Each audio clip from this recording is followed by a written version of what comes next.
Eureka! The story so far. The tendency things have to keep on doing what they're already doing is called inertia. Mass is a measure of inertia. But in order to make a thing change what it's doing, you have to use force. And force varies not only with mass, but also with change of speed. And now, acceleration, part 1. If you wanted to exert as little force as possible, which of these two bikes would you choose to ride? No contest.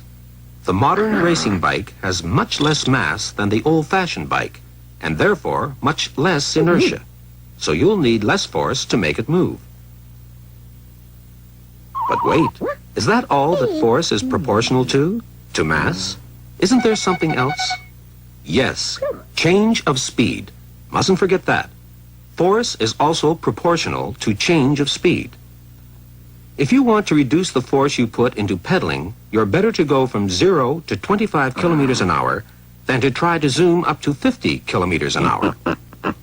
Too easy, you think? Well, go on then. Ride the bike at 25 kilometers an hour. Stop. That wasn't 25 kilometers an hour. You weren't even doing 5 kilometers an hour.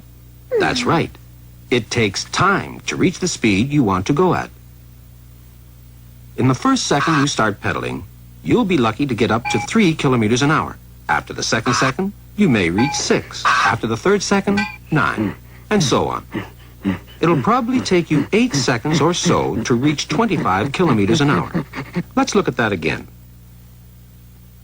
That's it. Now you're going at your top speed. Is this when you're exerting maximum force?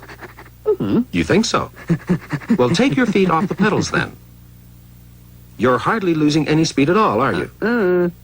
You're exerting zero force, and yet if it weren't for the bumpiness of the road and the wind resistance slowing you down, you'd still be going at 25 kilometers an hour. Why? Because of the first rule of physics. Things like to keep on doing what they're already doing. It isn't the speed of 25 kilometers an hour itself that requires effort or force from you. It's getting up to that speed. That's why we say that force varies with mass and change of speed. But the more quickly you change your speed, the more force you'll have to exert.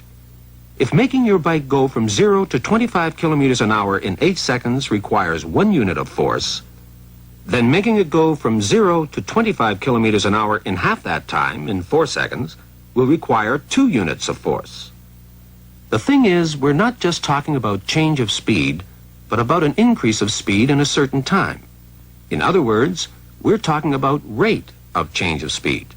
So we should say that force varies with mass and rate of change of speed. But that's a very long sentence, so we shorten it by using the other word for rate of change of speed: acceleration. Force varies with mass and acceleration. And we can shorten that still further by turning it into an equation. Force equals mass times acceleration, which just so happens to be the second rule of physics.